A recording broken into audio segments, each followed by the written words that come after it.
J'ai su que quelque chose n'allait pas quand personne n'est venu m'accueillir à la sortie de l'avion. Après 5 heures de vol, 2 heures au contrôle de sécurité et 1 heure à attendre mes bagages sans un appel ni un message, j'ai fini par ouvrir une application de VTC et commander une voiture moi-même. L'air était humide à Nice, cette atmosphère côtière qui vous colle à la peau. Je serrais mon sac à main contre moi, assise sur un banc devant le terminal 2, regardant les palmiers frissonner dans la brise, me demandant s'ils avaient simplement oublié l'heure. Ce n'était pas le cas. Ils n'avaient jamais eu l'intention de venir. La conductrice, une jeune femme aux ongles turquoise écaillés, m'a aidé avec ma valise. Vous rendez visite à de la famille. J'ai souri poliment. Oui, pour le mariage de mon fils. Elle m'a jeté un regard dans le rétroviseur. Le grand jour. Vous devez être si fier. J'ai hoché la tête, un simple petit signe. Je n'étais pas sûre de ce que je ressentais. Olivier ne m'avait pas vue depuis plus de 3 ans. Il appelait 2 fois par an, pour mon anniversaire et pour Noël. À chaque fois, il avait l'air distrait, comme s'il avait déjà un pied dehors. Mais quand il a annoncé ses fiançailles avec Camille, il l'a fait par un email groupé. Pas d'appel, pas un mot personnel, juste un faire-part numérique avec une police pastel et une photo de palmier impersonnel. Je me suis dit qu'il était occupé, que peut-être je n'avais pas su rester dans le coup. Peut-être pensait-il que ça m'était égal, mais ça comptait pour moi, plus qu'il ne le saurait jamais. Quand la voiture s'est arrêtée à l'adresse qu'il m'avait envoyée, j'ai cligné des yeux en voyant le bâtiment. Ce n'était pas sa maison. C'était un hôtel, une chaîne modeste, le genre avec petit déjeuner inclus et une moquette beige qui sent toujours vaguement l'eau de Javel. À la réception, un jeune homme m'a enregistré sans surprise. Votre fils a réservé pour vous. Une seule nuit. Le départ est demain à midi. J'ai signé le papier lentement. Une seule nuit. À l'étage, la chambre était propre, impersonnelle. Une serviette pliée en forme de cygne trônait sur le lit. J'ai défait ma valise en silence. Pas de mots d'Olivier. Pas de panier de bienvenue. J'ai sorti ma robe bleu marine et je l'ai suspendue à la poignée de la porte. Une chose simple, avec des manches, le genre de robe que je pouvais porter aussi bien à un mariage qu'à un enterrement. Je l'avais déjà portée une fois, pour l'inhumation de ma sœur, mais la robe se fichait de l'occasion. Elle attendait, simplement. Je me suis assise sur le bord du lit, fixant la télévision en sourdine. Une publicité pour des croisières tournait en boucle. Dehors, le soleil déclinait derrière l'horizon. J'ai vérifié mon téléphone. Aucun message. Vers 19 heures, je lui en ai finalement envoyé un moi-même. Bien arrivé à l'hôtel. Dis-moi si tu as besoin d'aide demain. Pas de réponse. À 21h30, le silence de la chambre est devenu assourdissant. Je me suis préparé un thé avec la petite bouilloire dans le coin, le sirotant lentement tout en faisant défiler de vieilles photos sur mon téléphone. Olivier a 10 ans, tenant une batte de baseball. Olivier dans sa toge universitaire. Olivier avec Camille sur une photo que je n'avais jamais vue. Ses bras autour de lui, dans un vignoble. Elle était magnifique, d'une beauté naturelle, le genre de femme qui vous fait sentir mal habillé quoi que vous portiez. Le lendemain matin, je me suis réveillée avant l'aube. Les rideaux de l'hôtel laissaient filtrer des bribes de lumière pâle. J'ai pris une douche, je me suis habillée et j'ai relevé mes cheveux gris en un chignon. Je portais des boucles d'oreilles en perles, un cadeau de mon défunt mari, Julien, et une douce écharpe rose qui avait appartenu à sa mère. Je me suis regardée dans le miroir. Je n'avais pas l'air d'une étrangère. J'avais l'air de quelqu'un qui essayait de ne pas espérer. À 8h30, mon téléphone a sonné. Un numéro que je ne connaissais pas. Bonjour, ici Amandine d'Événement Côte d'Azur. Je voulais juste faire le point. Vous êtes bien Madame Lefebvre? La mère du marié. Oui, ai-je répondu. Parfait. Vous êtes prévue à la table 17. La cérémonie commence à 15h. L'adresse du lieu devrait être dans vos emails. Je n'ai rien reçu. Une pause. Un bruissement de papier. Il semble que nous ayons envoyé les détails à la liste des parents de Camille. Je vous le transfère tout de suite. Désolé pour ça. Ce n'est rien. Table 17. Plus tard, en arrivant sur les lieux, un bâtiment d'un blanc immaculé près des falaises, le parking était déjà plein. Je marchais lentement, prudente sur mes talons bas. À l'entrée, une jeune femme avec un presse-papier m'a souri, mais elle ne connaissait pas mon nom. Je le lui ai donné 2 fois avant qu'elle ne hoche la tête et m'indique le jardin de la cérémonie. Des chaises étaient disposées en rangées, des rubans flottants dans le vent marin. Les gens se tenaient en petits groupes, riant et s'étreignant. J'ai cherché mon fils du regard. Je ne l'ai pas vu. Puis j'ai entendu sa voix à elle. Tout le monde, je vous présente Marianne. Elle était mariée au père d'Olivier. Je me suis retournée. Camille se tenait à côté d'un groupe d'invités d'âge mûr, une main manucurée posée sur le bras d'une amie. Elle l'avait dit d'un ton léger, presque affectueux, comme si elle présentait une relique de famille. Je l'ai dévisagée. Pas la mère d'Olivier, pas la maman du marié. Non, j'étais l'ex-femme du regretté Julien Lefebvre. Voilà qui j'étais désormais. Et Olivier, juste derrière elle, ne disait rien. Je n'ai pas réagi tout de suite. Des années de silence vous apprennent à hésiter, à prendre votre propre température avant de répondre. J'ai simplement esquissé un petit sourire neutre, comme si Camille m'avait présenté correctement, comme si je ne venais pas d'être transformée en étrangère au mariage de mon propre fils. Le groupe autour d'elle a murmuré des salutations polies. Un homme m'a tendu la main. Ravi de vous rencontrer.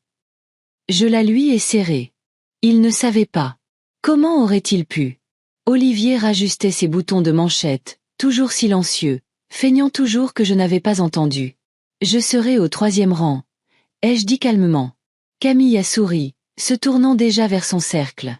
Sa robe scintillait dans la lumière matinale. Élégante, de bon goût, chère. Je me suis éloignée lentement, les jambes raides sous le poids de tout cela. Les chaises se remplissaient. Des pétales blancs jonchaient l'allée. Une femme avec un casque audio m'a fait signe de me diriger vers une rangée près du fond.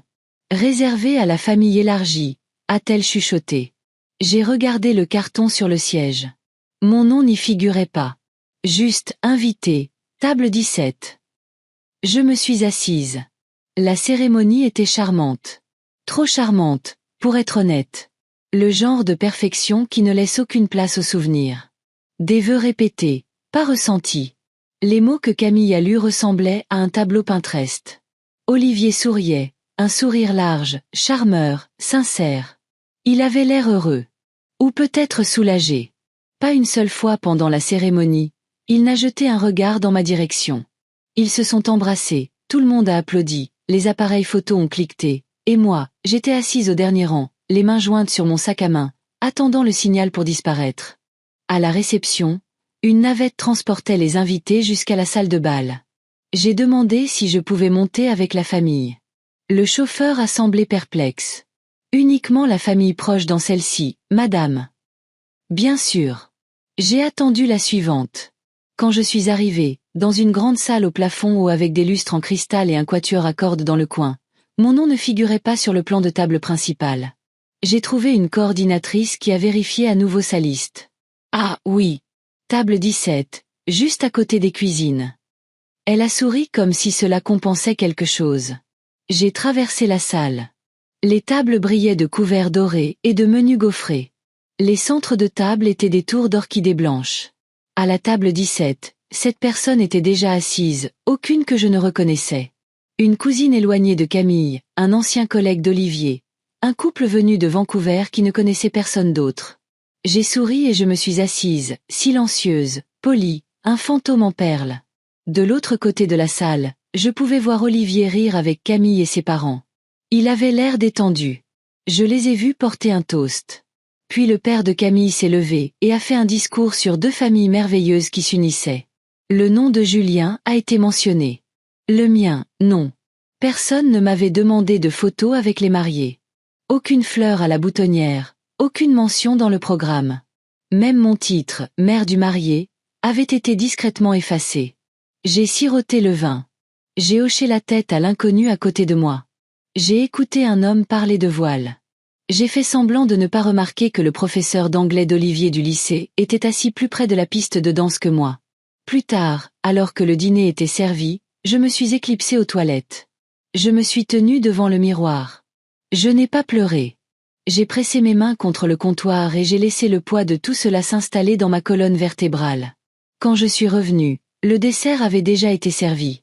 Quelqu'un avait pris ma place, supposant que j'étais partie. Je ne l'ai pas réclamé. Je suis restée près du mur, comme une placeuse sans rôle. La musique a commencé. Les gens se sont mis à danser. D'abord le couple, puis les familles, puis les personnes spéciales, annoncés par leur nom au micro. Le père de la mariée. La belle-mère du marié. Je me suis figée. Belle-mère. Le père d'Olivier était mort il y a 10 ans. Sa seconde épouse, Éléonore, l'avait épousé tard dans sa vie. Ils étaient restés ensemble moins de 5 ans avant son AVC. Elle n'a jamais été proche d'Olivier, assistait à peine aux anniversaires. Et maintenant, elle dansait un slow avec lui au milieu de la piste. J'ai reculé, j'ai trouvé la sortie. L'air extérieur était chaud, bourdonnant d'été, et personne n'a remarqué que j'étais partie. Jusqu'à ce que j'entende une voix derrière moi. Mamie. Je me suis retournée. Jeanne, ma petite fille du premier mariage d'Olivier. Elle avait 19 ans maintenant, grande, le regard vif, les épaules un peu gauches comme moi autrefois. Ses boucles brunes frisaient dans l'humidité. Je t'ai vu partir, dit-elle. Ça va. J'ai hoché la tête. C'est trop bruyant à l'intérieur. Elle m'a étudiée. Ils ne t'ont pas mise à la table familiale. Non. Elle s'est mordue la lèvre. Papa a dit. Je sais ce que ton père a dit. Silence. Il n'est pas toujours gentil. Je l'ai regardé alors. Vraiment regardé. Ses talons étaient trop hauts pour ses pieds. Son mascara avait coulé à cause de l'humidité, ou peut-être de la frustration. Et pourtant, elle se tenait le dos droit, comme si elle avait décidé de ne pas se faire petite. Je lui ai pris la main. Viens, ai-je dit. Allons marcher. Nous avons longé le sentier bordé de haies derrière le lieu de réception, où des guirlandes lumineuses flottaient comme des étoiles basses au-dessus du jardin. Plus nous avancions, plus la musique s'estompait, remplacée par le doux bruissement des feuilles et le murmure lointain de l'océan. Jeanne n'a pas parlé pendant un moment. Elle s'est contentée de me tenir la main pendant que nous marchions, comme elle le faisait quand elle était petite et qu'elle avait besoin de sentir quelqu'un de solide à ses côtés. « Mamie, dit-elle finalement. Pourquoi n'as-tu rien dit ? » « À qui ? Ai-je demandé doucement. « À papa, à Camille, à tout le monde. Que tu es sa mère, que tu as aidé à payer pour ce mariage. » J'ai marqué une pause. Une partie de moi espérait encore que j'imaginais tout, que l'oubli était une erreur, pas une intention, qu'Olivier, mon propre fils, n'avait pas décidé que j'étais superflue. Mais maintenant, debout dans le jardin sous des ampoules vacillantes, il était impossible de continuer à me mentir. Je ne voulais pas faire de scène, ai-je dit. Je pensais que j'avais peut-être mal compris. Que quelqu'un corrigerait la chose. Ils ne le feront pas, dit-elle sans détour. Ils n'ont pas oublié. La mère de Camille m'a dit il y a quelques jours que tu laissais gracieusement Éléonore assister à ta place. J'ai cessé de marcher. À ma place. Jeanne a hoché la tête. Ils ont dit aux gens que tu n'étais pas assez bien pour prendre l'avion, que tu avais insisté pour qu'Éléonore vienne en tant que figure maternelle à la place. Un rire étrange m'a échappé. Il était sec et creux. Je n'avais jamais, au grand jamais, dit quoi que ce soit de la sorte. J'avais répondu à l'invitation des mois auparavant. J'avais réservé mon propre vol. J'avais acheté ma propre robe. J'avais pris des congés de mon travail à temps partiel à la bibliothèque municipale juste pour être ici. Et malgré tout, je ne faisais pas partie de ce mariage. J'étais effacée. Jeanne a levé les yeux vers moi. Tu veux partir ? Je le voulais. Chaque cellule de mon corps suppliait d'être n'importe où sauf ici. Mais je n'étais pas prête à disparaître. Pas comme ça. Pas en silence. Non, ai-je dit. Je veux finir la soirée. Je veux qu'il me voie. Qu'il se souvienne que j'étais là. Jeanne a serré ma main. Alors je m'assoirai avec toi. Nous sommes retournés vers le bâtiment. Au moment où nous atteignions le bord de la terrasse, la voix de Camille a retenti dans les haut-parleurs. Et à tous ceux qui ont rendu cette journée si magique, disait-elle, une coupe de champagne à la main. Surtout aux personnes incroyables qui ont façonné Olivier pour en faire l'homme dont je suis tombée amoureuse. Son père, Julien, mes parents, et bien sûr, ma merveilleuse belle-mère, Éléonore. Applaudissements. Mon nom n'a jamais été mentionné. La main de Jeanne tremblait dans la mienne. À l'intérieur, nous sommes retournés à la table 17, où personne n'avait remarqué mon absence. J'ai tiré ma chaise et me suis assise tranquillement, tandis que Jeanne s'asseyait à côté de moi. Personne n'a dit un mot. Personne n'a demandé où j'avais été. Alors que le plat suivant arrivait, une sorte de réduction élaborée de quelque chose de mou et de fade, Jeanne s'est penchée. Tu veux que je dise quelque chose ? Non, ma chérie. Tu devrais. Ils ont besoin d'être embarrassés. J'ai souri tristement. Ils ne sont pas embarrassés, mon cœur. C'est ça le problème. De l'autre côté de la salle, Olivier et Camille étaient sur la piste de danse, enlacés, leurs visages éclairés par des guirlandes lumineuses. Ils ressemblaient au genre de couple qui apparaîtrait dans un magazine de mariage. Soigneusement orchestré, beau, poli. Et moi, la femme qui lui avait donné la vie, j'étais assise à côté d'un homme qui expliquait les crypto-monnaies à une cousine épuisée venue de l'étranger. Jeanne a plongé la main dans son sac et en a sorti quelque chose enveloppé dans une serviette en papier. Je t'ai apporté un morceau de gâteau, le bon, le gâteau aux amandes avec la vraie crème au beurre. Je l'ai regardé, surprise. Je savais qu'il n'en apporterait pas à cette table. Un silence s'est étiré entre nous, le genre que seul un amour profond peut contenir. J'ai pris le gâteau. Merci, Jeanne. C'est toi la seule qui m'envoie des cartes d'anniversaire, qui me demande comment se passent mes examens ou qui se souvient comment j'aime mon thé. Je te vois, mamie. J'ai soutenu son regard, puis j'ai détourné les yeux avant que ma gorge ne se noue. Il y a des moments dans la vie où quelque chose se brise. Pas bruyamment, pas avec un cri ou un effondrement spectaculaire. Silencieusement, nettement, comme un fil tiré d'un tissu, et vous savez qu'il ne se retissera plus jamais de la même manière. Je suis restée assise le reste de la soirée sans attente. Plus d'espoir que quelqu'un se lève et dise « Attendez, on a oublié Marianne ». Pas de fantasme d'Olivier m'entraînant sur la piste de danse. Juste la présence simple et constante d'une jeune fille qui savait encore à quoi ressemblait l'amour. Quand le moment est venu pour le couple de dire au revoir et de monter dans leur voiture de départ, Jeanne et moi sommes restées assises. Nous n'avons pas fait de signe de la main. Nous n'avons pas applaudi. Nous avons simplement regardé. Et quand la salle a commencé à se vider et que les gens ont rassemblé manteaux, cadeaux et verres de vin à moitié finis, je me suis levée, je suis sortie et j'ai commandé un VTC. Jeanne a insisté pour m'accompagner à la voiture. Ça ira, a-t-elle demandé. J'ai hoché la tête. J'ai traversé pire. Je t'appellerai demain. Je lui ai touché la joue. Ce serait adorable. Alors que la voiture s'éloignait, je n'ai pas regardé en arrière vers le lieu de la réception. J'ai regardé devant, vers l'hôtel, vers ma valise, vers la vie que j'avais laissée en attente à Lyon. Une vie où je n'étais pas une erreur, un oubli ou l'ex quelque chose de quelqu'un. La chambre d'hôtel était silencieuse à mon retour. Le genre de silence qui ne réconforte pas. Il confirme simplement que vous êtes seul. J'ai enlevé mes chaussures et je me suis assise sur le bord du lit, ma robe encore boutonnée jusqu'au cou, mes mains posées sur mes genoux. Je n'avais pas parlé à Olivier une seule fois de la journée, pas un seul mot.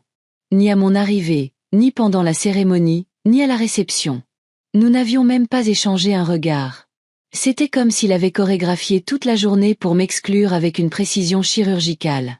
Jamais grossier, jamais bruyant, juste absent. Je baissais les yeux sur mes mains. Je portais la même bague depuis 1974, une simple alliance en argent que Julien m'avait offerte quand nous n'avions pas les moyens d'autre chose. Je ne l'ai jamais remplacée, même après sa mort. Même quand Olivier a commencé à me traiter de démodée en riant. Je l'ai enlevée lentement et l'ai posée sur la table de chevet. La robe suivit. Je l'ai raccrochée à la porte comme la veille.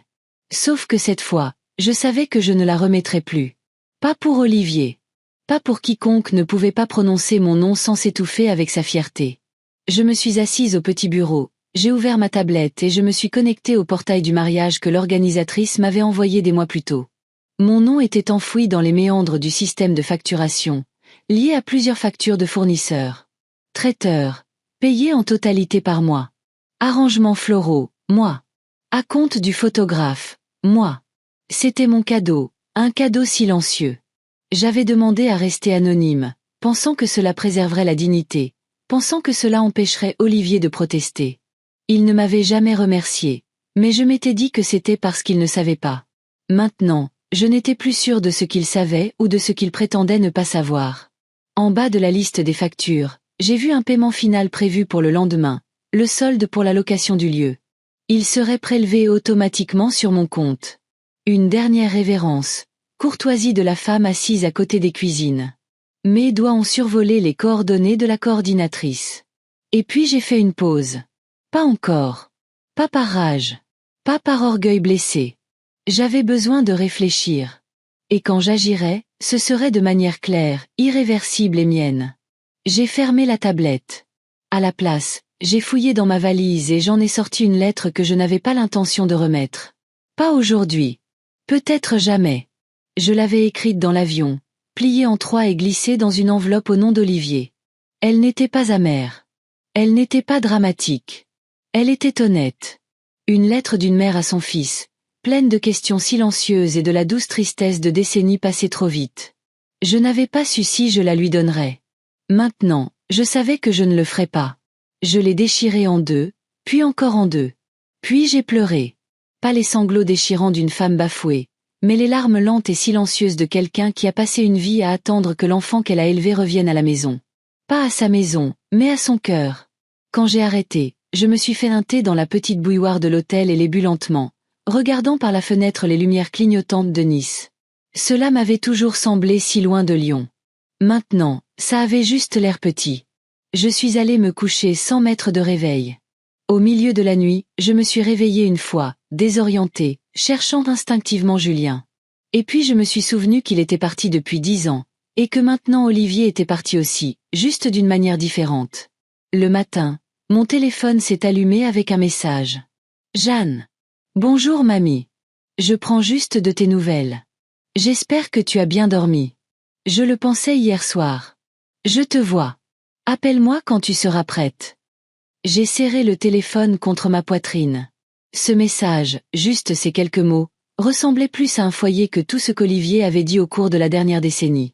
Je me suis rassise au bureau, j'ai ouvert l'application de ma banque. Le solde me fixait. Pas infini, mais suffisant. Assez pour choisir. Assez pour changer de cap. Puis j'ai appelé mon notaire. Son assistante a répondu, vive et efficace. Bonjour, cabinet Dubois et Associés, Nadia à l'appareil. Bonjour Nadia. C'est Marianne Lefebvre. J'aimerais apporter des modifications à mes dispositions testamentaires, et j'aimerais le faire aujourd'hui. Il y eut une pause. Absolument, Madame Lefebvre. Je vais vérifier les disponibilités de Maître Dubois. J'ai souri au téléphone, un sourire doux et privé, que seul moi pouvais voir. Merci, ma chère. Ne vous pressez pas. J'ai déjà attendu assez longtemps. L'étude de Maître Dubois et Associés se trouvait dans un modeste immeuble du centre-ville, loin des lieux de mariage scintillants et des bars en rooftop que les gens comme Camille aimaient fréquenter. J'y étais allée une fois auparavant, après la mort de Julien, pour régler le testament, les comptes, le genre d'affaires que vous ne vous attendez pas à gérer seul jusqu'à ce que vous le soyez soudainement. Maître Dubois m'attendait à mon arrivée. Un homme grand avec une calvitie naissante et les mains stables de quelqu'un qui n'a pas besoin d'élever la voix pour se faire entendre. Il m'a accueilli avec chaleur, pas avec pitié, et cela me parut déjà une petite gentillesse. Je suis désolé que ce soit dans ces circonstances, dit-il en m'invitant à m'asseoir.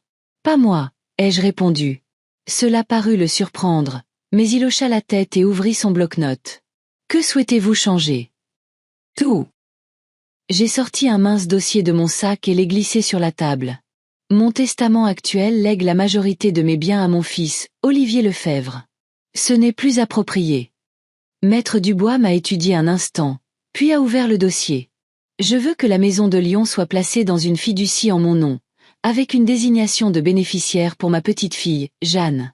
Je veux que les paiements du mariage soient annulés si possible, et j'aimerais retirer Olivier comme exécuteur testamentaire. Il n'a pas écrit tout de suite. Puis-je vous demander ce qui a motivé ce changement? J'ai regardé par la fenêtre. Le ciel était lumineux de la lumière du début de l'été. Quelque part là dehors, Olivier et Camille ouvraient probablement des cadeaux, se prélassant dans l'éclat de leur vie soigneusement planifiée. Une vie sans moi. Hier, j'ai été présentée, dis-je lentement, comme l'ex-femme de son défunt père.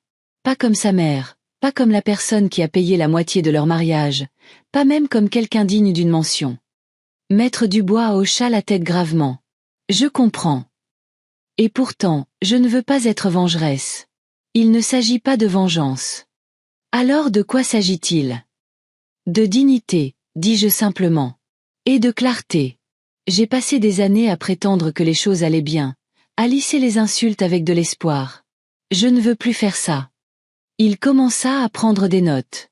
Je regardais le stylo glisser sur le papier comme une libération. Voulez-vous faire un tout nouveau testament ou modifier l'actuel? Un nouveau, dis-je. Un nouveau départ. Et la fiducie pour Jeanne. Je veux qu'elle en ait le contrôle quand elle aura 25 ans. D'ici là, je la gérerai. C'est la seule personne dans cette famille qui me voit encore. Vraiment. Il leva les yeux. C'est rare. Elle est rare. Nous avons passé l'heure suivante à examiner les détails. Numéro de compte, informations sur la propriété, directive médicale. C'était méthodique, calme, stabilisant. Quand nous avons eu fini, il s'est adossé à sa chaise. Madame Lefebvre, vous faites quelque chose que la plupart des gens mettent des décennies à envisager. J'ai 74 ans, dis-je avec un petit sourire. Je n'ai pas des décennies devant moi. Il gloussa. Alors que je me levais pour partir, il demanda doucement, « Voulez-vous qu'il le sache ?» Je m'arrêtai à la porte. « Un jour, dis-je. Mais pas tout de suite. D'abord, je veux savoir qui je suis sans lui. » De retour à l'hôtel, je me suis changé pour mes vêtements de voyage. Un pantalon en lin ample et un cardigan bleu doux que Julien disait me fait ressembler à un nuage en mission. J'ai emballé la robe avec soin, la pliant non par sentimentalisme, mais par respect. Les boucles d'oreilles furent enlevées. Les perles retournèrent dans leur boîte en velours. À midi, j'ai rendu la clé. L'employé de la réception m'a demandé si j'avais apprécié mon séjour. J'ai souri poliment. Ce fut instructif. Dehors, le soleil réchauffait mes épaules pendant que j'attendais le taxi. Ma valise était petite, usée, et portait encore un léger parfum de sachet de lavande. Un peu abîmé, mais toujours fiable. Comme moi. Je n'ai dit à personne que je partais. Pas à Jeanne. Je l'appellerai de l'aéroport. Pas à Olivier. Il n'avait pas appelé du tout. Alors que le taxi s'éloignait du trottoir, j'ai regardé les rues défiler à l'envers. Des cafés-boutiques, des studios de photographes de mariage, des palmiers bordant les trottoirs comme des points d'exclamation dans une phrase que je ne voulais plus finir. À l'aéroport, je me suis déplacé lentement. Plus besoin de se presser. J'ai croisé des couples se tenant la main, des familles se disputant pour des bagages, des enfants endormis sur des épaules. Je n'avais rien de tout cela. Et pourtant, pour la première fois depuis longtemps, je ne me sentais pas diminuée. À la porte d'embarquement, je me suis assise près de la fenêtre et j'ai ouvert un petit carnet. J'ai commencé à écrire. Pas une lettre, pas une liste, juste des pensées. Libres, imparfaites, vraies. Les choses pour lesquelles je ne m'excuserai plus. Mon âge. Ma douceur. Vouloir être vu. Dire non. Changer d'avis. J'ai souligné le dernier 2 fois. Changer d'avis. Le vol de retour fut sans histoire. J'étais assise près du hublot, sirotant un soda au gingembre, laissant le bourdonnement de l'avion remplir les espaces où le chagrin avait l'habitude de peser trop fort. La femme à côté de moi, début quarantaine, chemisier impeccable, ordinateur portable toujours ouvert, m'a demandé une fois si j'avais besoin de quelque chose. J'ai dit non. Elle n'a plus parlé. Parfait. Quand nous avons atterri à Lyon, l'air semblait plus lourd, comme toujours après la Côte d'Azur, mais il semblait aussi familier. Honnête. J'ai pris un taxi pour rentrer, déclinant l'offre du chauffeur de m'aider avec mon sac. Mes mains connaissaient son poids. La lumière du Porsche était toujours allumée. Je l'avais laissé ainsi par habitude. Mon hortensia avait fleuri pendant mon absence. Il était toujours plus beau quand je le laissais tranquille. À l'intérieur, j'ai enlevé mes chaussures, posé la valise près de la porte et je suis restée un long moment au centre de mon salon. Rien n'avait changé. La même horloge silencieuse, le même kilt sur le canapé, la même faible odeur d'huile de citron de mon dernier grand nettoyage. Mais quelque chose en moi était différent. Je n'attendais plus. Je me suis fait un thé et je suis restée près de la fenêtre pendant qu'il infusait, regardant le chat des voisins marcher sur la clôture comme si le monde lui appartenait. J'admirais son audace. Puis j'ai ouvert le tiroir sous la table d'appoint, celui que je n'avais pas touché depuis des mois, et j'en ai sorti le dossier en manille étiqueté « Olivier ». À l'intérieur, des années de reçus, de photocopies et d'impressions de virements bancaires. Frais de scolarité, caution du premier appartement, son premier mariage, qu'il m'avait aussi laissé aider à financer, même la chirurgie dentaire d'urgence dont il avait eu besoin après être tombé de vélo à l'université. J'avais payé cette facture aussi. Je les ai étalées sur la table comme des cartes de tarot. Que me dirait-elle si je les lisais maintenant? Que j'avais toujours aidé. Que j'avais toujours donné. Que rien de tout cela n'avait acheté l'amour. J'ai trouvé un reçu en particulier, une facture de fleuriste d'il y a 13 ans. La Saint-Valentin. Il avait oublié d'acheter des fleurs pour sa première femme, Alors je les avais commandés pour lui. Il ne m'avait même pas remboursé. J'ai ri, pas amèrement, juste fatigué. Puis j'ai ramassé toute la pile et je l'ai portée à la cheminée. La boîte d'allumettes du service commémoratif de Julien était encore dans le cendrier à proximité. J'ai gratté une allumette et j'ai donné le dossier aux flammes. Laissez le passé se garder lui-même. Cette nuit-là, j'ai dormi profondément, le genre de sommeil qui ne vient pas de l'épuisement, mais de la libération. Quand je me suis réveillée le lendemain matin, il pleuvait. Une pluie légère et brumeuse de Lyon, qui tapote comme un souvenir mais n'inonde pas. J'ai passé la matinée à m'occuper du jardin arrière. Les mauvaises herbes avaient envahi le buisson de romarin, et les tomates avaient besoin d'être tutorées. J'ai travaillé lentement, avec soin. Je n'ai pas pensé au mariage. Je n'ai pas pensé à Olivier. J'ai pensé à la façon dont Jeanne avait pressé le gâteau dans ma main comme une offrande de paix dans une guerre que ni l'une ni l'autre n'avions commencé. Je l'appellerai aujourd'hui. Je n'étais pas pressée. À midi, le tuyau d'arrosage était enroulé, mes gants séchaient et un poulet rôtissait dans le four. Je n'avais pas d'invité. Je voulais juste quelque chose qui avait le goût du réconfort. Et puis le téléphone a sonné. Ce n'était pas Jeanne. C'était Olivier. Le nom sur l'écran était comme un défi. Je n'ai pas répondu. J'ai laissé sonner jusqu'à ce que la messagerie vocale se déclenche. Puis le texto est arrivé. Olivier, salut, je ne t'ai pas vu au brunch aujourd'hui. Tu es déjà parti? Brunch. J'ai fixé les mots comme s'ils étaient dans une autre langue. Il y avait eu un brunch post-mariage, bien sûr. Pour la famille proche et les amis. Bien sûr.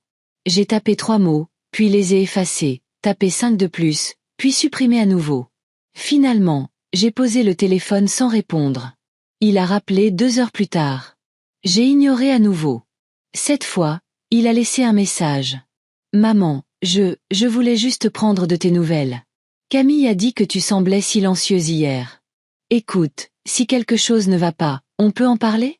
Je sais que le mariage, c'était beaucoup. Ne laissons pas les choses comme ça, c'est bizarre. Bizarre. C'est comme ça qu'il appelait ça. Pas cruel, pas humiliant, juste bizarre. Je n'ai pas rappelé. À la place, j'ai appelé Jeanne. Salut mamie, répondit-elle à la 2e sonnerie, la voix vive et fatiguée à la fois. Bonjour ma chérie, ai-je dit. Comment va le mal de tête? Parti maintenant. La mère de Camille servait le prosecco comme si c'était de l'eau. Ça ne m'étonne pas. Il y eut une pause. Tu vas bien? Demanda-t-elle. Je vais bien maintenant. J'ai pensé à toi toute la matinée. J'ai pensé à toi aussi. Elle hésita. Papa a demandé si tu étais en colère contre lui. Je ne suis pas en colère, ai-je dit. J'ai fini de faire semblant. Elle n'a pas demandé ce que je voulais dire. Tu veux que je passe bientôt? Avec plaisir, ai-je dit. Mais aujourd'hui, je fais rôtir un poulet pour moi-même, pour une fois. Jeanne a ri. Bien. Tu le mérites. Quand nous avons raccroché, j'ai posé le téléphone face contre table et je me suis dirigée vers le four. L'odeur était riche, savoureuse, réconfortante. J'ai sorti le plat, l'ai posé sur le comptoir et suis restée là un moment, laissant la vapeur monter. Je n'avais pas besoin d'une table de 17 étrangers. Je n'avais pas besoin d'un titre prononcé avec des sourires crispés. J'avais besoin de ça, une maison calme, une cuisine chaleureuse, et la certitude que je pouvais encore me choisir. Les jours suivants se sont écoulés dans un calme que je n'avais pas ressenti depuis des années. Je n'ai pas vérifié ma messagerie vocale. Je n'ai pas rafraîchi mes messages. Je n'ai pas fait défiler les réseaux sociaux en attendant que quelqu'un prononce mon nom. Le monde extérieur pouvait continuer à tourner. J'avais ma propre orbite maintenant. Le matin, je faisais le tour du quartier, les mains dans les manches de mon pull, saluant de la tête les mêmes vieux visages. Carole, à 2 maisons de là, toujours en train de se battre avec ses rosiers. Monsieur Wong, balayant toujours son allée comme si elle lui devait quelque chose. Nous n'échangions pas plus que des banalités, mais même cela me semblait ancrant. J'étais visible ici. Le surlendemain du mariage, j'avais reçu 3 autres textos d'Olivier. Olivier, on peut parler? Olivier, je pense qu'il y a eu un malentendu. Olivier, j'aimerais m'expliquer. Je n'ai pas répondu, en partie parce que je ne savais pas quoi dire, mais surtout parce que je voulais m'asseoir avec le silence, pour voir ce qu'il en ferait. À la fin de la semaine, une lettre est arrivée. Pas manuscrite, imprimée, police soignée. Pas d'adresse de retour, mais j'ai reconnu le ton sec avant même d'ouvrir l'enveloppe. Maman. Je suis désolée que tu te sois sentie exclue. Ce n'a jamais été notre intention. Le mariage était chaotique, et si ton placement ou les présentations ont pu te paraître déplacées, ce n'était pas une offense. Camille était sous pression, et l'organisatrice a peut-être mal compris certains arrangements. J'espère que tu t'es quand même amusé. On se rattrape bientôt. Bise, Olivier. C'était tout. Je l'ai lu 2 fois, cherchant quelque chose. Une fissure, une lueur d'honnêteté, une once de chagrin. Je n'ai rien trouvé. Pas une seule mention du mot « mère », pas une seule excuse qui utilisait sa propre voix. Juste un haussement d'épaule poli enveloppé dans du papier. J'ai plié la lettre une fois, lentement, et l'ai glissée dans son enveloppe. Puis je l'ai rangée dans le tiroir où je gardais autrefois les cartes d'anniversaire, les dessins d'école et les mots griffonnés au crayon, l'endroit où vivait l'amour. Elle n'avait pas sa place là, mais elle n'avait sa place nulle part ailleurs non plus. Et je n'allais pas prétendre qu'elle n'était jamais arrivée. 2 jours plus tard, Jeanne a rappelé. « Je peux passer ce week-end » a-t-elle demandé. « Bien sûr. » Juste moi, par contre. Personne d'autre. Je leur ai dit que j'avais du travail. Tu n'avais pas besoin d'excuses. Je sais, mais c'est plus simple. Je comprenais. Quand samedi est arrivé, elle est venue avec un bouquet de tulipes et 2 parts de tarte de cette petite pâtisserie de la rue de la République. « Je sais que la tienne est meilleure, dit-elle, mais je ne voulais pas te faire cuisiner. » J'ai souri et j'ai pris la boîte. « Alors tu as déjà fait quelque chose qu'ils n'ont jamais fait. » Nous nous sommes assises sur la terrasse arrière, nos assiettes en équilibre sur nos genoux, regardant la lumière se déplacer sur la clôture. Jeanne portait un pull 3 tailles trop grand et pas de maquillage. Elle ressemblait à elle-même. Pas à la fille de quelqu'un, ou une invitée, ou un nom sur un plan de table. Juste Jeanne. J'ai réfléchi, dit-elle entre 2 bouchées, à tout ça. Le mariage, papa, tout. Moi aussi. Avant, je pensais que la famille, c'était juste comme ça. On est dedans et c'est tout. Maintenant, je pense que c'est ce que tu choisis de protéger, et ce qui te protège en retour. J'ai hoché la tête. Parfois, les gens à qui tu as tout donné oublient que tu as même été là. Et ceux de qui tu n'attendais presque rien se retournent et t'apportent une tarte. Elle m'a regardé, les yeux pleins. Tu as tellement sacrifié pour eux. Je sais. Ils ne le méritent pas. Peut-être pas. Elle a hésité. Je ne sais pas comment réparer ça, ni si ça peut être réparé. Mon cœur, dis-je doucement, ce n'est pas ton travail de réparer quoi que ce soit. Ton travail, c'est juste de garder ton cœur ouvert, mais seulement pour ceux qui ne s'en serviront pas comme d'un paillasson. Elle a ri, même si ses yeux s'embuaient. Mamie, tu es une vraie force de la nature. Je suis vieille, ai-je dit. C'est la même chose. Finalement, nous avons fini notre tarte et bu du thé, et je lui ai montré les nouveaux documents de la fiducie.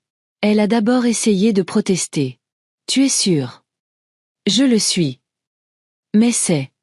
Tu es la seule à ne m'avoir jamais fait sentir comme une obligation.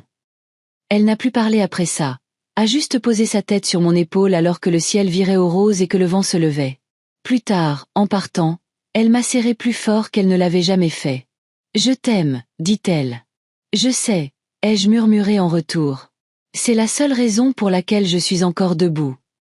Dimanche matin est arrivé avec l'odeur de la pluie et la douleur dans ma hanche gauche qui venait toujours quand le temps changeait. Je suis restée au lit plus longtemps que d'habitude, le kilt remonté jusqu'au menton, le silence m'enveloppant comme une seconde peau. Pour une fois, pas besoin de se presser. Pas d'obligation, pas de liste de faveurs déguisées en devoir familial. Je me suis levée lentement, j'ai fait bouillir de l'eau pour le thé et j'ai enfilé un pull par-dessus ma chemise de nuit. Je suis sortie sur le porche avec ma tasse à la main et j'ai regardé la rue scintiller sous la lumière matinale. La pluie de Lyon avait une douceur. Même les nuages savaient comment tomber doucement ici. De l'autre côté de la rue, Carole était déjà dehors, taillant ses rosiers. Elle m'a fait un signe. J'ai répondu. C'était le genre de matin qui appelait à l'immobilité, et je m'y suis volontiers pliée. Le téléphone a sonné vers 10 heures. Pas un appel, un FaceTime d'Olivier. Je l'ai fixé pendant qu'il sonnait, l'écran affichant son nom à côté d'une image figée de lui et Camille. Tous 2 souriant lors d'une randonnée en montagne. Une photo que je n'avais jamais vue, une que l'on ne m'avait pas demandé de prendre. Je l'ai laissé sonner encore 2 fois avant de répondre.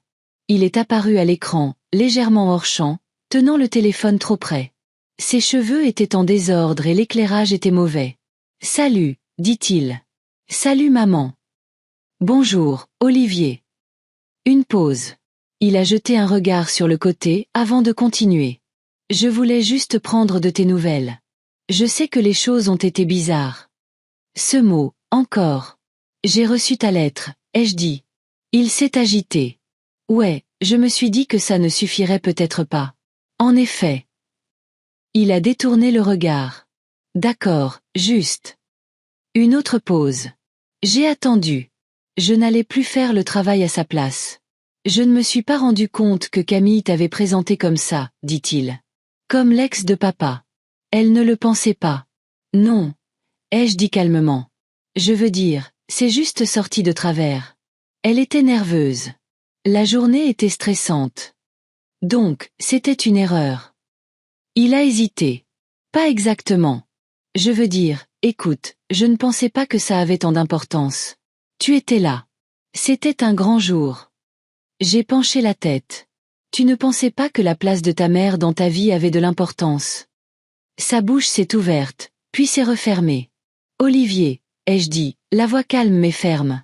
As-tu remarqué que j'étais assise derrière les cousins de la colocataire de fac de Camille? Il a eu l'air embarrassé. Ce n'était pas intentionnel. Je n'étais pas mentionnée dans le programme. Je n'ai pas été présentée. Tu as fait un discours et remercié ta belle-mère, mais pas la femme qui t'a élevée. Il s'est frotté la mâchoire. Je sais. J'ai raté ça. J'ai payé pour ton mariage. Ça l'a arrêté net. Je sais, dit-il doucement. Je ne voulais pas que tu le fasses. Tu te souviens? Je t'ai dit de ne pas en faire toute une histoire, et c'est ce que j'ai fait. Je suis restée invisible, et tu m'as laissé faire. Son visage s'est tordu, non de douleur, mais d'inconfort. La façon dont un homme se tord quand la vérité rend le sol instable. Pourquoi, Olivier? Il a cligné des yeux. Pourquoi quoi? Pourquoi ne voulais-tu pas qu'on me voie? Il a ouvert la bouche, l'a refermée, a réessayé. Il ne s'agit pas de ne pas vouloir que tu sois là. Si, il s'agit de ça, dis-je avec une paix étrange et douloureuse. Parce que si ce n'était pas le cas, tu te serais assuré que je le sois. Il a dégluti. C'est juste que la famille de Camille est différente. Ils sont très polis. Il a hoché la tête. Et moi, je ne le suis pas. Il n'a pas répondu. J'ai laissé le silence s'installer, car je voulais qu'il le ressente. Non pas pour le punir, mais parce que j'avais fini de protéger les gens du poids de leur propre choix. Je t'ai aimé à travers des choses dont tu ne te souviendras jamais, dis-je doucement. À travers les coliques, la fièvre, les chagrins d'amour et les mauvaises décisions. Je t'ai tenu la porte ouverte encore et encore, même quand tu ne frappais pas. Et pourtant, tu es passé devant moi comme si j'étais un meuble. Quelque chose de fonctionnel, quelque chose de beige. Maman. Je ne suis pas en colère, ai-je dit. Je suis juste réveillée maintenant. Il a hoché la tête lentement. Je suis désolé, dit-il finalement. Je sais. Je ne sais pas comment réparer ça. Moi si, ai-je dit. Tu peux commencer par apprendre à dire mon nom dans une pièce pleine de gens. Pas comme une note de bas de page. Pas comme une pensée après coup. Il a eu l'air stupéfait. Tu veux dire, juste dire voici ma mère? Oui, ai-je dit. Ça aurait été suffisant. Il a hoché la tête lentement, comme s'il essayait de le mémoriser. L'écran a bougé. Camille était entrée dans le champ, tenant une tasse de café. C'est ta mère? Demanda-t-elle d'un ton trop enjoué. Olivier m'a regardé. Tu veux lui parler? Non, ai-je dit doucement. Il a semblé surpris. Peut-être un jour, ai-je ajouté. Mais pas aujourd'hui. Il a hoché la tête à nouveau. D'accord. J'ai mis fin à l'appel avant qu'il ne puisse en dire plus. Non par cruauté, mais parce que je voulais que le dernier mot soit le mien. Plus tard cet après-midi-là, je me suis retrouvée à réorganiser la bibliothèque du salon. Non pas qu'elle en ait besoin, mais parce que mes mains voulaient quelque chose à faire pendant que mon esprit se calmait. Le téléphone était posé face contre table sur la table basse, silencieux maintenant. La conversation avec Olivier avait laissé un goût étrange. Ni amer, ni sucré, mais quelque chose entre les deux, comme un thé trop infusé. Je ne regrettais pas d'avoir répondu, mais je n'étais pas prête à espérer à nouveau non plus. J'ai glissé les livres dans de nouvelles rangées, les mémoires sur une étagère, les livres de cuisine sur une autre, les manuels de jardinage en dessous. Mes doigts se sont attardés sur une tranche. La joie de cuisiner, édition de 1972, pleine de notes au crayon dans les marges. L'écriture de Julien. Il pensait toujours que la noix de muscade améliorait tout. Au dos du livre se trouvait une liste de courses pliées de ma propre main, jaunie par le temps. Carottes, persil, paracétamol, préparation pour gâteau, et un mot en majuscule, anniversaire Olivier. Je n'avais pas l'intention de la garder, mais elle était là. J'ai glissé la liste dans le livre et l'ai replacée soigneusement sur l'étagère. Certaines choses ne consistaient pas à lâcher prise. Certaines choses consistaient juste à les mettre là où elles appartenaient. La sonnette a retenti juste avant 17 heures. Je n'attendais personne. Je me suis séché les mains et j'ai ouvert la porte. Camille. Elle se tenait là en trench-coat et en jean, un sac en toile sur l'épaule, les cheveux lâchés, un maquillage minimal, ce qui ne faisait que la rendre plus composée. Elle tenait une boîte de pâtisserie dans une main. « J'espère que ce n'est pas un mauvais moment, » dit-elle. Je me suis écartée, sans parler, et elle est entrée comme si elle avait répété la scène dans la voiture. « Je ne suis pas venue pour me disputer, » dit-elle rapidement. « Ni pour expliquer. Je voulais juste dire quelque chose en personne. » Je n'ai rien dit. La laissant porter le poids. Elle a posé la boîte de pâtisserie sur la table basse. Une tarte au citron de chez Bernachon. Jeanne a dit que c'était votre préféré. Je n'ai pas bougé. Elle a regardé autour du salon comme s'il pouvait la mordre. Vous avez une belle maison.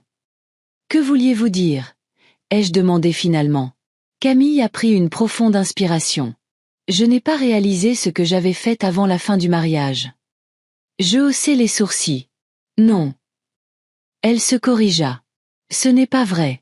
J'ai réalisé pendant que je le faisais. Je ne me suis juste pas arrêtée. J'ai attendu.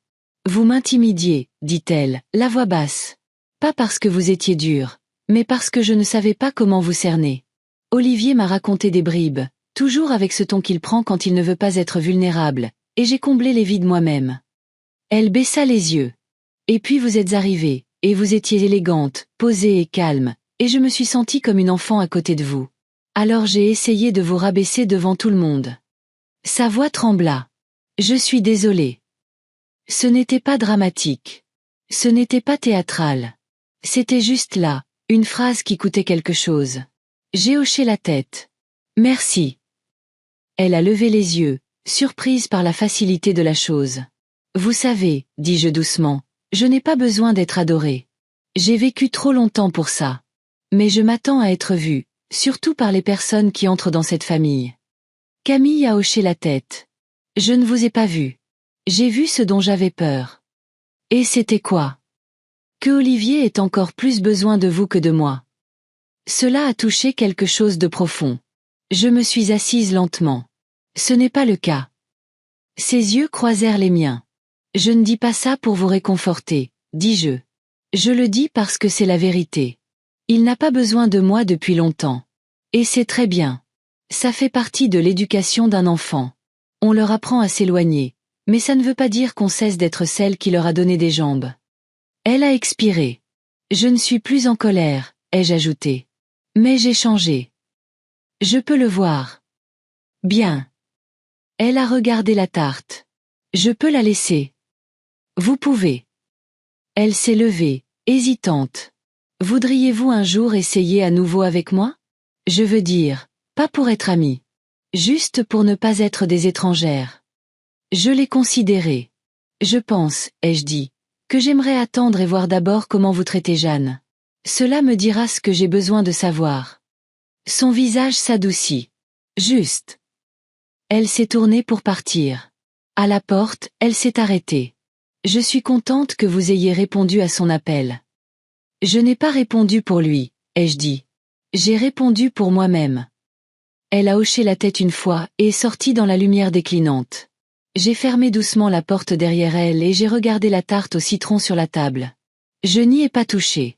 Pas encore. Certains gestes prennent du temps à être savourés. Cette nuit-là, je me suis assise dans la cuisine avec une seule part de la tarte au citron sur une assiette en céramique bleue.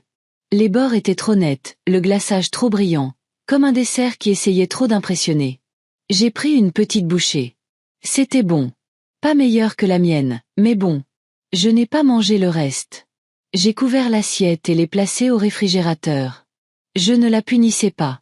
Je n'étais juste pas prête à consommer quoi que ce soit que Camille offrait, peu importe à quel point cela semblait sucré. J'ai passé le reste de la soirée à lire. Rien de lourd. Un journal de jardinage que j'avais acheté des années auparavant et jamais terminé. Il y avait une section sur la taille hivernale. Comment certaines plantes devaient être coupées à la racine pour repousser. Ce n'était pas de la cruauté. C'était une nécessité. L'arbre ne pleure pas la branche perdue. Il attend simplement la saison suivante. Cette nuit-là, j'ai dormi sans rêve. Quand je me suis réveillée, le ciel par ma fenêtre était de ce gris doux que Lyon porte comme un châle à la fin de l'été. Je me suis fait un café. Pas de thé aujourd'hui. À 9 heures, j'étais dans le jardin de devant, taillant la lavande. Les abeilles étaient paresseuses ce matin. Ou peut-être que c'était moi. Mon corps bougeait lentement, mais mon esprit semblait plus vif qu'il ne l'avait été depuis des semaines. Je commençais à me sentir réelle à nouveau, pas comme l'invité oublié de quelqu'un, mais comme quelqu'un qui a une place. Le courrier est arrivé tard ce jour-là. Quand je l'ai rentré, il y avait une enveloppe adressée à Madame Marianne Lefebvre, manuscrite, soignée, délibérée. À l'intérieur, une carte. Papier crème épais avec des bords gaufrés. L'écriture était celle de Jeanne. Chère mamie, je voulais te dire quelque chose d'important sans bafouiller au téléphone. J'ai passé beaucoup de temps à me sentir prise entre les gens, entre ce que je dois et ce que je ressens. Mais j'ai pris une décision. Je vais commencer à économiser pour déménager. Peut-être à Lyon. Peut-être pas tout de suite, mais bientôt.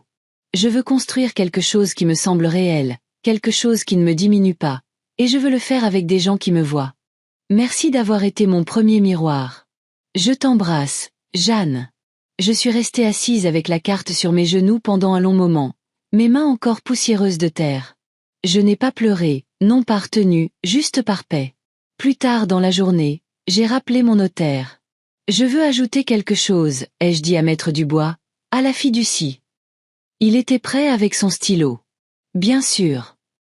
Si Jeanne veut l'utiliser pour étudier, pour déménager, pour construire quelque chose, n'importe quoi, je veux qu'elle sache qu'elle n'a pas besoin de ma permission, ni de celle de personne. C'est à elle. Compris. Et si elle veut créer une entreprise ou même une vie avec quelqu'un d'autre, je veux que ce soit également protégé. Il a fait une pause. Vous êtes très méticuleuse, Madame Lefebvre. J'ai vécu assez longtemps pour connaître la différence entre la liberté et l'héritage. Il gloussa. Je vais rédiger ça. Je l'ai remercié et j'ai mis fin à l'appel. Puis je me suis adossée et j'ai regardé autour de ma cuisine. Les mêmes placards blancs, la même tasse ébréchée, le même bourdonnement silencieux du vieux réfrigérateur. Mais je me sentais comme dans une nouvelle maison. Une maison où les décisions étaient les miennes. Où le silence n'était pas un défaut. Où la mémoire vivait mais ne me possédait pas. Cet après-midi-là, j'ai cuisiné. Pas pour quelqu'un d'autre. Pas pour une fête, un remerciement ou une excuse déguisée. Juste pour moi. Un gâteau aux amandes. Le genre que Julien aimait tant. Dense, riche et doré sur les bords. Je ne l'ai pas pressé. Je l'ai laissé refroidir complètement. J'ai coupé une seule part et je me suis assise sur le porche avec elle et une tasse de café noir. Et j'ai pensé à Jeanne, à ce que cela signifiait d'être le premier miroir pour quelqu'un. Pas la plus réussie, pas la plus bruyante, pas la mieux habillée au mariage. Juste celle qui lui a renvoyé son propre reflet. Entière, possible, suffisante. Je n'ai pas eu de nouvelles d'Olivier pendant 2 semaines. Pas d'appel, pas de message, pas de photos transférées de l'album de mariage, rien. Ça ne m'a pas manqué. À la place, j'ai vécu. Pas de façon spectaculaire, mais délibérément. J'ai pris le thé avec Carole le mardi. J'ai rempoté la fougère dans le couloir. J'ai donné 3 manteaux que je n'avais pas portés depuis des années, et j'ai trouvé un carnet au fond de mon placard où j'avais autrefois commencé à écrire un livre de cuisine. Je l'ai feuilleté lentement, page par page, comme si j'ouvrais une capsule temporelle scellée par la distraction. Je ne reconstruisais pas. Ce mot semblait trop fort. Je redécouvrais. Et puis un matin, un mardi encore, un colis est arrivé. Pas de mots, pas d'adresse de retour, juste une petite boîte emballée dans du papier craft. À l'intérieur, un album de mariage, le genre fait par des professionnels, page épaisse, finition satinée, éclairage parfait. Leur nom gaufré sur la couverture en or. Camille et Olivier, 19 juillet, Nice. J'ai passé mes doigts sur les lettres, ne sachant pas si je voulais l'ouvrir. Mais je l'ai fait. Page après page de visages souriants, de robes blanches, de roses pâles, de flûtes à champagne. La famille de Camille dans des tons coordonnés. Olivier souriant comme le garçon que j'avais connu, juste plus grand maintenant, plus prudent. Il y avait des photos d'Éléonore, la belle-mère, assise au premier rang, avec Olivier, avec Camille, riant. Il n'y avait aucune photo de moi. Pas une seule. Ni à la cérémonie. Ni à la réception. Ni en marge de la piste de danse. Ni assise à côté d'étrangers à la table 17. C'était comme si je n'avais jamais été là. Et pendant un instant, ça a presque fonctionné. La gomme. J'ai feuilleté les pages, me demandant si j'avais imaginé ma propre présence. Puis j'ai tourné à la dernière page. Et là, elle était. Jeanne, dans son pull trop grand, ses boucles frisant dans la brise, tenant une part de gâteau aux amandes sur une assiette.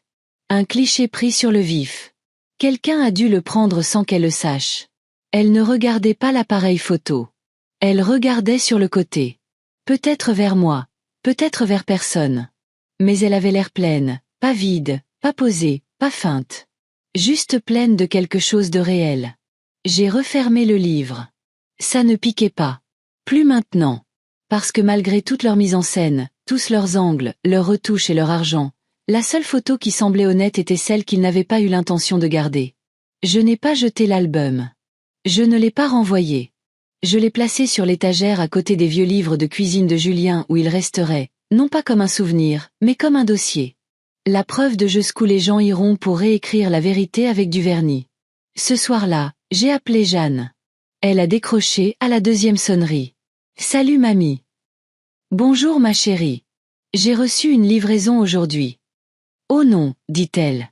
L'album. »« Oui. » Je ne savais pas qu'il l'envoyait. Je t'aurais prévenu. Je suis contente qu'il ne l'ait pas fait. Elle a fait une pause. Vraiment. Ça m'a rappelé qu'être effacé ne signifie pas que tu disparais. Ça signifie juste que tu ne fais plus partie de la version des événements de quelqu'un d'autre. Tu veux en parler? Non, dis-je doucement. Je voulais juste entendre ta voix. Et te dire merci. Pourquoi? Pour être sur la photo qui comptait. Elle est restée silencieuse un moment. Toi aussi, tu étais sur la mienne. Comment ça, sur la tienne? Ma photo préférée de ce jour-là. Je l'ai prise avec mon téléphone. C'est juste ta main, en fait, tenant la mienne. J'ai souri. Envoie-la-moi un de ces jours, ai-je dit. Je le ferai. Après avoir raccroché, je me suis assise près de la fenêtre avec une couverture sur mes genoux et j'ai regardé le soleil se coucher derrière les toits. La journée avait été claire, le genre qui me rendait autrefois agitée. Mais maintenant, je me sentais calme. Je n'avais pas besoin d'une place à chaque table. Je n'avais pas besoin de mon nom dans chaque discours. J'avais juste besoin de ma propre maison, de ma propre voix, et de la force de tenir le stylo quand quelqu'un d'autre essayait d'écrire mon rôle à ma place. Il a encore plu ce vendredi-là. Pas une douce bruine lyonnaise, mais une vraie pluie, lourde, déterminée, comme si le ciel avait finalement décidé qu'il avait quelque chose à dire. Je suis restée à l'intérieur la plupart de la journée, passant d'une petite tâche à l'autre. J'ai nettoyé le tiroir à épices. J'ai huilé les gonds de la porte d'entrée. J'ai trié de vieilles boîtes de photos, ne gardant que celles qui me faisaient expirer doucement au lieu de tressaillir. Cet après-midi-là, j'ai descendu une boîte étiquetée « Noël » du placard du couloir. À l'intérieur, des décorations, la plupart ébréchées, quelques-unes faites à la main. Je ne sais pas pourquoi je l'ai ouverte. Décembre était dans des mois. Mais peut-être que j'avais juste besoin de me rappeler ce qui me semblait autrefois magique. Près du fond, j'ai trouvé une carte qu'Olivier avait faite quand il avait 7 ans. Papier de construction rouge, paillettes, colle étalée partout. Pour maman. Tu fais que la maison sent bon. Je t'aime, même quand tu es fâché.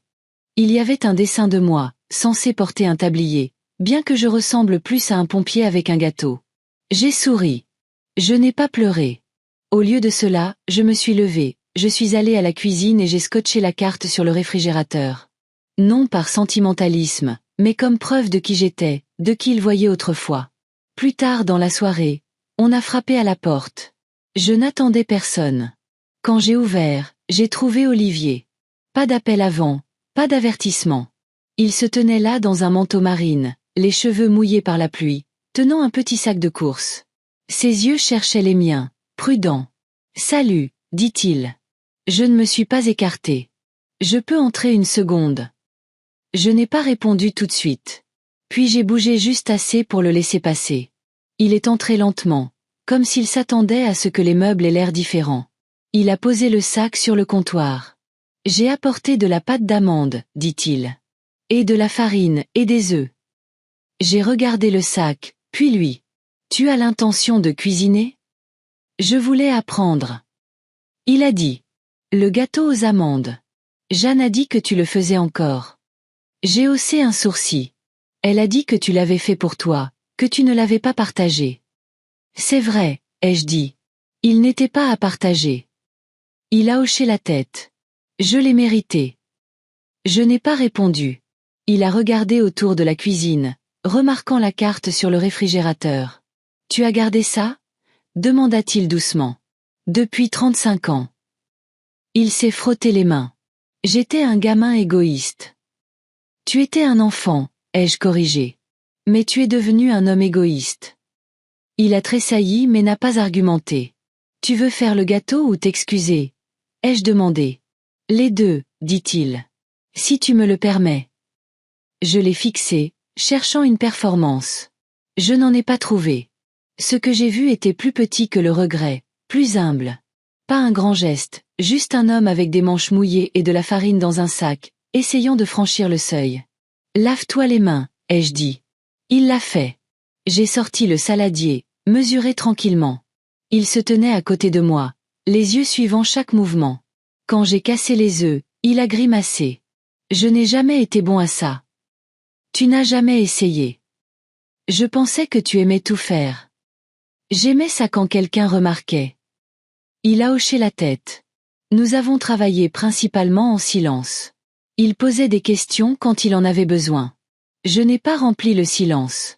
Pour une fois, ce n'était pas gênant, juste honnête.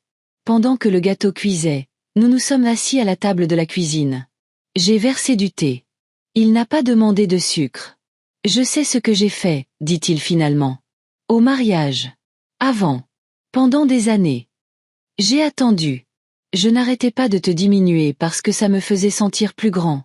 Et je pensais que peut-être, si je te gardais en arrière-plan, les gens ne verraient pas à quel point j'avais encore besoin de toi. Je n'ai rien dit. Je n'en suis pas fière. Tu ne devrais pas l'être. Il a hoché la tête. J'aurais aimé faire mieux, dit-il. Moi aussi, je l'aurais aimé. Mais je veux commencer. J'ai siroté mon thé. Je sais que je ne mérite pas grand-chose, a-t-il ajouté.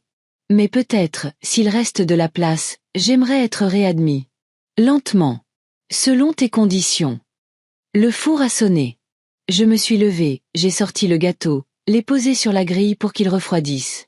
Il sentait bon. Chaud, sucré, avec cette pointe d'amande. J'ai coupé 2 parts. Nous avons mangé sans cérémonie. À mi-chemin de sa part, Olivier a posé sa fourchette. Ça a le goût de Noël. Ça a toujours eu ce goût, ai-je dit. Et nous sommes restés assis là, pas tout à fait mère et fils à nouveau, mais pas des étrangers. Quelque chose de plus calme, mais de réel. Un début. Le lendemain matin, je me suis réveillée dans une cuisine propre et avec la faible odeur d'amande qui flottait encore dans l'air. Olivier était resté tard, mais pas trop. Il est parti sans rien demander. Pas d'éloge, pas de réconfort, pas d'invitation à revenir. Juste un merci silencieux et une promesse. J'appellerai avant de venir la prochaine fois. Ce n'était pas grand-chose, mais c'était quelque chose. J'ai versé du thé et je suis restée près de la fenêtre, regardant la lumière glisser sur la clôture. La journée s'annonçait large et tranquille, mon genre préféré. Puis le téléphone a sonné. Jeanne. Bonjour, dit-elle. J'ai entendu dire qu'il était venu. Les nouvelles vont vite. Je l'ai obligé à m'appeler après. Je voulais m'assurer qu'il n'avait rien dit de stupide. Il n'a rien dit, ai-je dit, ce qui en soi est historique. Elle a ri. Il avait l'air différent. Il avait l'air plus petit.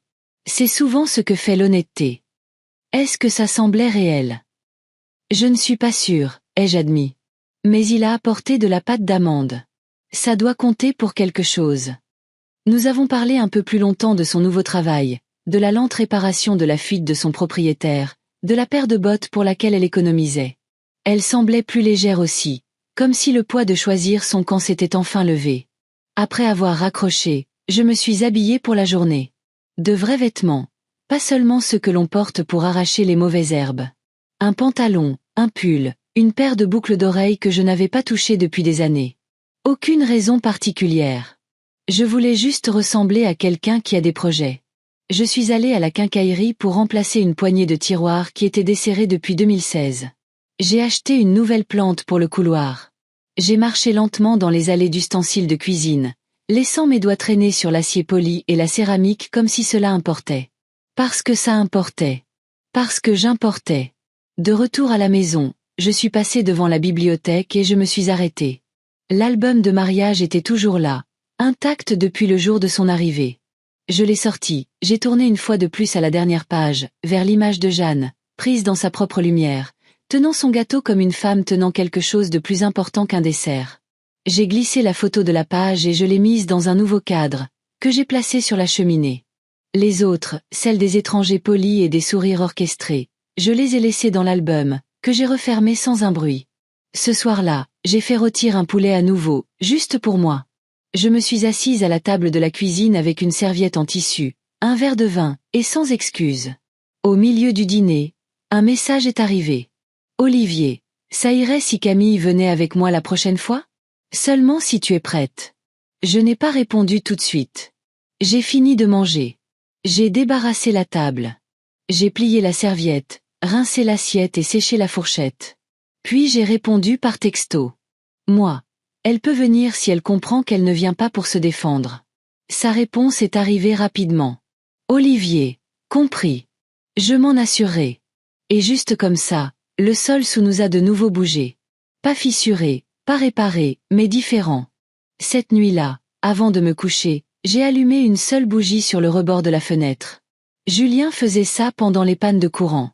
J'ai toujours pensé que c'était pour la lumière. Mais maintenant, je me demandais si ce n'était pas pour autre chose. Un signal, peut-être. Un rappel que même quand tout devient sombre, quelqu'un est toujours là. Tenant une flamme. Je l'ai laissé brûler jusqu'à ce que je m'endorme. Ils sont venus un dimanche. Pas tôt, assez tard pour que j'aie déjà eu le temps de lire le journal, de balayer le porche et de boire 2 tasses de thé.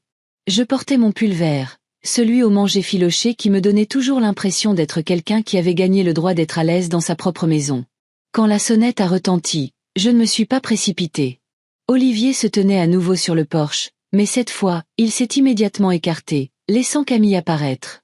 Elle tenait un petit bouquet, pas acheté en magasin, des fleurs sauvages liées avec de la ficelle. « Bonjour, dit-elle, la voix plus basse que dans mon souvenir. « Entrez, ai-je dit.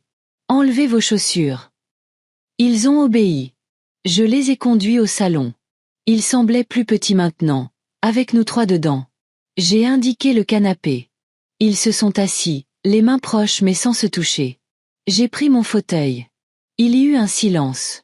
Pas hostile, juste prudent, comme des animaux reniflant l'air après une tempête. Je voulais dire quelque chose, commença Camille, regardant ses genoux. Et je ne suis pas venue pour excuser ce qui s'est passé. J'ai attendu. Je suis venue pour le reconnaître pleinement. Elle a levé les yeux. Je vous ai effacé. Je n'ai pas tressailli. Et je n'ai pas d'excuses. Je voulais juste le contrôle de l'histoire, de l'image, de tout.